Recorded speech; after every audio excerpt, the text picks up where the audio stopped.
already. And the multiplier effect, not just in the villages with the only cash flow, but with seniors keeping their own home. So a lot of people have been hurt. They really have. You brought up the senior residence exemption, still give that a bigger offset. Murkowski's programs seem to have been aimed specifically at seniors regardless of where they are, because he's after the retirees programs. He's after every one of these things. He's been ranting and raving on them. He's hitting the most vulnerable people. Yeah, really. Yeah. When all them politicians get back from Juneau, we should probably talk to one of them. Well, Wilkin and Holm are dead set against anything to do with longevity. Oh, what's that other guy's name, Guttenberger? Guttenberger, well, he's a Democrat. He'd help us, I'm sure. Oh, yeah. Uh-huh. If we could just talk to one of them and let him make an advice which road we should take.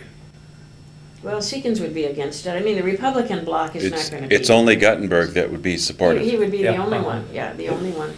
Rammers would be against it. Have you heard anything from RUBY? No, I haven't. Ramrus, he's all over the map. Yeah, Ramrus said he was going to give us 100 and never showed up. You know, we never got the check. Well, that was, we earned that. Actually. That's another story, though. That's another But story. Ramrus is, he's too young, he's not involved. Right. So he does care about the community. I think Jay will work for the community. He needs to sit down and talk to him. Yes, you can. Because I think he's hearing so many new things that he's not really considering all the implications. Yeah, he's a real freshman down there.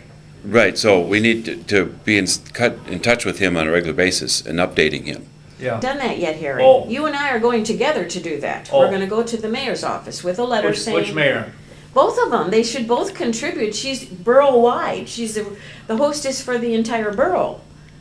And when McGowan was hostess, we just had Fairbanks. We didn't have a borough. We just had the city. But she covers both entities.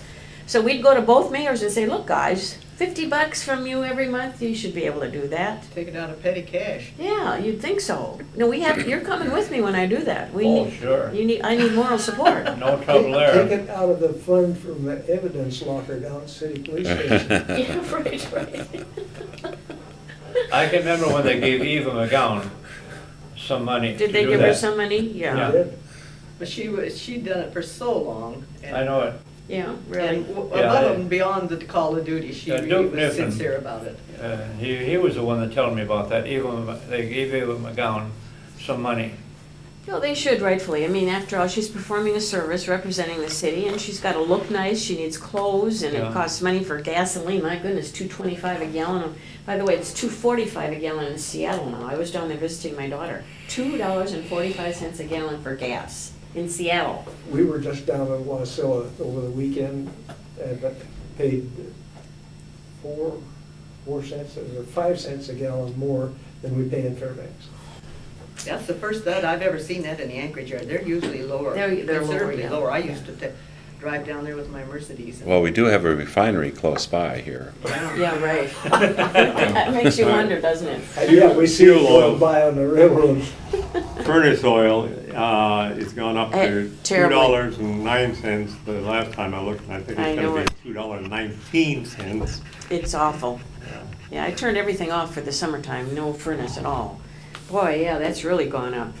So we should have a car tune-up and a house insulation referral thing for all seniors to help them reduce their costs. I would think because that's the same as longevity or something by cutting out costs.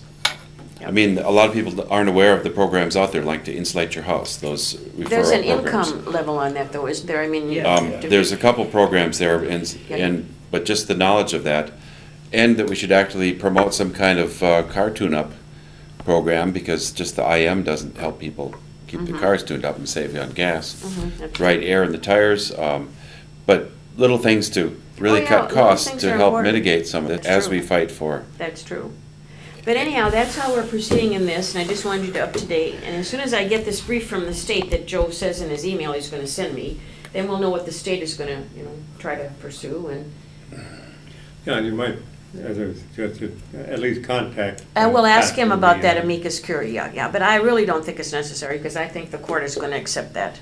It may not be necessary for the case itself. What I'm thinking of is that it, politically, it will strengthen. make it quite evident that this affects seniors as a class. I understand, but see, our attorney's supposed to make that clear to the Supreme Court, and the Supreme Court may not accept it, who knows? I'll talk to Joe and tell him what you suggested, and I'll get back to you on it, yeah. But I think things are going well, you know, and we just have to, it's taking a little bit of time, so. And this is a parallel issue to Social Security being cut. Oh, I know. And there's other states don't have something like this, or maybe they do. Maybe there's some other cases that we should draw inference from that other states have or something. You know, Wyoming used to have something special for their senior citizens, and I can't remember what it was. I should ask my twin sister, because she lived there many more years than I did. I've been up here for a long time. But Several of the states, I think Washington and Vermont, have a medical plan too, both for juniors, you know, under 12, and seniors past 65, something like that. Of course, you know, there are seniors who just miss the deadline. Maybe they were even born here, you know, like Jim Moody, he was born here. He doesn't get longevity. He just a little bit too young, you know, and others, they just missed it by a little bit. Well, and when they made the decision that they couldn't carry it on that way, it was when we started growing so much here. Then the state, I can understand them worrying, because somebody moving in, it was just like with their permanent fund dividend.